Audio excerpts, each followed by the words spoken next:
Seeing the videos on the new Z-mount RED cameras is one thing, but experiencing that autofocus for yourself, that's something completely different. And last night at the Disguise office in downtown LA, I got to experience it. In this video, I'm going to talk about what I saw in person with my own hands and eyes and how the Z-mount REDs behaved, and also talk about some of the things that I learned from the RED team that was there at the event about what this means for the future of RED cameras and the RF mount cameras like the ones that you and I have. And running in the autofocus mode, the first thing that really stuck out to me is both the face tracking and the confidence of the autofocus system was significantly better than anything I've seen on any of the REDs that I've owned. And second thing second, I was really shocked to see how adjustable it was out in the field. So what they were explaining to me is this. There is a sensitivity adjustment and a speed adjustment. And what do those both mean? Sensitivity is how sensitive the autofocus algorithm is going to be. And so why wouldn't you just run it at a 5 out of 5, right? That was my intuition, and I was curious to know why it was running at -2. And what they explained to me was that essentially is calming the system down, so it's not so jittery, it's not like all jacked up on Mountain Dew. By running it at a -2, you're giving the autofocus system a chance to correct itself as it's thinking and say, I'm actually gonna let it go soft a little bit because I think it's a better look to just have the focus stay stuck rather than say, oh, it's here, now it's here, now it's here, now it's here, now it's here, now it's here, now it's here, now it's here. Especially if you have a subject that's like waving back and forth a little bit, it may be more natural to just lock the focus off, or at least add a little bit of delay, decrease the sensitivity so it's not so jumpy. Speed was the other interesting adjustment that I played with.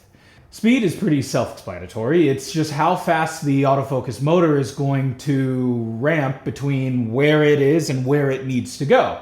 And so by slowing that way down, you can start to get some fairly cinematic pulls doing tricks like jumping down and then jumping back into frame. Instead of snapping like a photo lens, it would ease into that rack and give it a little bit more of a film-like or cinematic feel. And it was a bit less YouTube-y, which was nice. I think the next thing that I want to see is to actually get my hands on the camera for a day or two, go out to the beach, go out somewhere, and actually play with it in a scenario that I would put the camera in. Because right now, anything that I'm doing that really needs a lot of autofocus, it's all Sony mirrorless all day and night.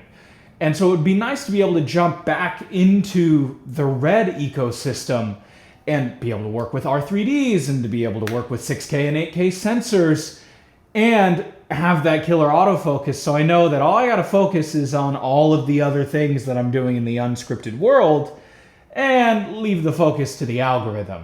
And be able to fine tune the adjustments of the sensitivity and the speed and whether or not I want it to lock on faces. That was the other thing that really surprised me is there's a checkbox to say only focus to faces or focus on whatever is in the box or whatever is nearest to the lens. And that was what was tripping me out is I was putting my hand in front of the camera and it wasn't focusing to it. It was still leaving it at infinity. And it was finally once I actually put my face in front of the camera that it drew the box around me and said, okay, I'll just focus to that. And as you can see, this RS3 Pro has been absolutely infested by the latest generation Storm Cable's Gimbal Flex cables. So if you need a cable that's thin and like droopy like this and doesn't cause drag against your gimbal, then use code FRIENDPRICES at stormcables.com and I'll sell them to you for the friend price.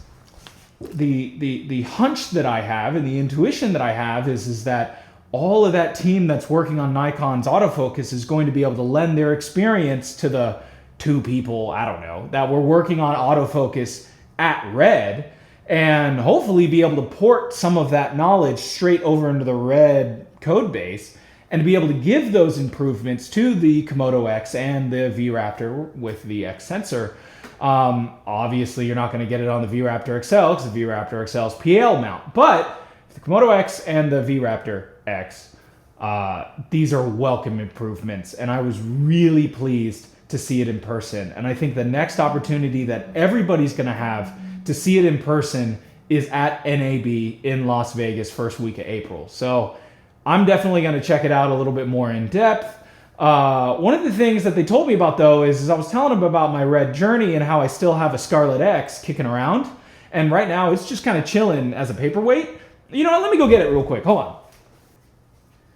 They will give me $1,500 for this thing. I'm going to take the monitor and the cage off and the battery plate off.